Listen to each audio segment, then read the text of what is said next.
I'm begging you, good Mercutio, let's call it a day. It's hot outside and the Capulets are wandering around. If we bump into them, we'll certainly get into a fight. When it's hot outside, people become angry and hot-blooded. You're like one of those guys who walks into a bar, slams his sword down on the table, and then says, "I pray I never have to use you." By the time he orders his second drink, he pulls his sword on the bartender for no reason at all. Am I really like one of those guys? Come on, you can be as angry as any guy in Italy when you're in the mood. When someone does the smallest thing to make you angry, you get angry. When you're in the mood to get angry, you find something to get angry about. And what about that? If there were two men like you, pretty soon there'd be none, because the two of you would kill each other. You would fight with a man if he had one more whisker or one less whisker in his beard than you have in your beard. You'll fight with a man who's cracking nuts just because you have hazelnut-colored eyes. Only you will look for a fight like that. Your head is as full of fights as an egg is full of yolk. But your head has been beaten like scrambled eggs from so much fighting. You started a fight with a man who coughed in the street because he woke up a dog that was sleeping in the sun. Didn't you argue it out with your tailor for wearing one of his new suits before the right season? And with another for trying the new shoes he made with old laces? And yet, you're the one who wants to teach me about restraint? If I were in the habit of fighting the way you are, my life insurance rates would be sky high. Your life insurance? That's foolish. Oh great, here come the Capulets. Well, I don't care. Afternoon, gentlemen. I'd like to have a word with one of you. You just want one word with one of us? Put it together with something else. Make it a word and a blow. You'll find me ready enough to do that, sir, if you give me a reason. Can't you find a reason without my giving you one? Mercutio, you hang out with Romeo? Hang out? What do you think we are, musicians in a band? If we look like musicians to you, you can expect to hear nothing but noise. This is my fiddlestick. I'll use it to make you dance. Hang out. We're talking here in a public place. Either go somewhere private or talk it over rationally, or else just go away. Out here, everybody can see us. Men's eyes were made to see things, so let them watch. I won't be moved to please anybody. Well, may peace be with you. Here comes my man, the man I'm looking for. He's not your man, alright? Walk out into the field and he'll chase you. In that sense, can you call him your man? Romeo, there's only one thing I can call you. You're a villain. Tybalt, I have a reason to love you. That lets me put aside the rage I should feel and excuse that insult. I'm no villain, so goodbye. I can tell that you don't know who I am. Boy, your words can't excuse the harm you've done to me.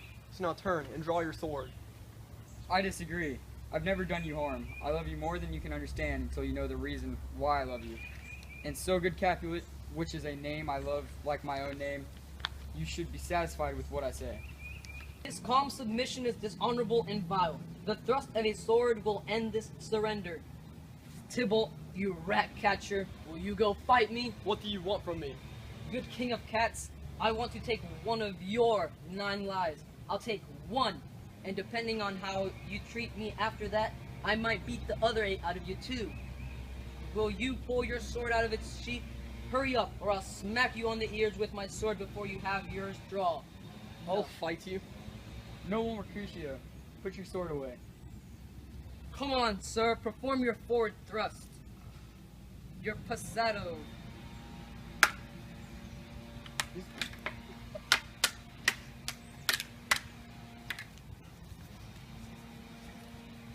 Draw your sword, Benvolio. Down your weapon, gentlemen. Stop this disgraceful fight. Tybalt and Mercutio, the prince's band fighting the streets of Verona. Stop, Tybalt. Stop, good Mercutio. Back up, man. Back up.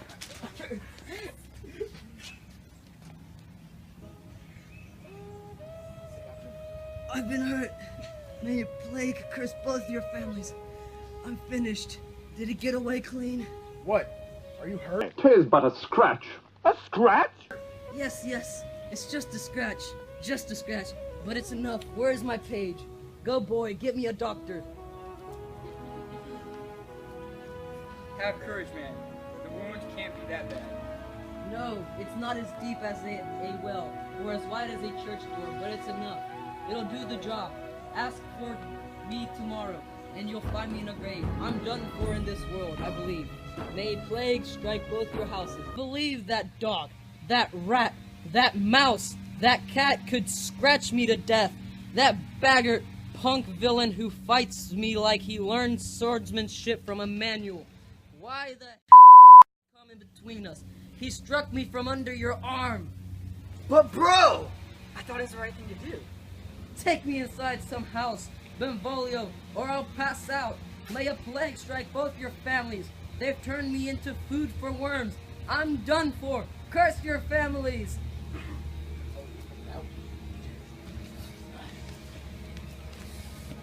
This gentleman Mercutio, a close relative of Prince and my dear friend, was killed while defending me from Tybalt's slander. Tybalt, who had been my cousin for a whole hour, oh sweet Juliet, your beauty has made me weak, while like a woman, and you have softened my bravery, which before was as hard as steel. Oh Romeo, Romeo, brave Mercutio is dead. His brave spirit has floated up to heaven, but it was too early for him to leave life on earth. The future will be affected by today's terrible events. Today is the start of a terror that will end in the days ahead. Here comes the furious Tybalt, back again. He's alive and victorious, and Mercutio is dead. Enough with mercy and consideration. It's time for rage to guide my actions. Now, Tybalt, you can call me a villain the way you did before. Mercutio's soul is floating right above our heads. He's waiting for you to keep him company on the way up to heaven. Either you or I, or both of us, have to go with him. Wretched boy, you hung out with him here and you're going to heaven with him. This fight will decide who dies. Thank you.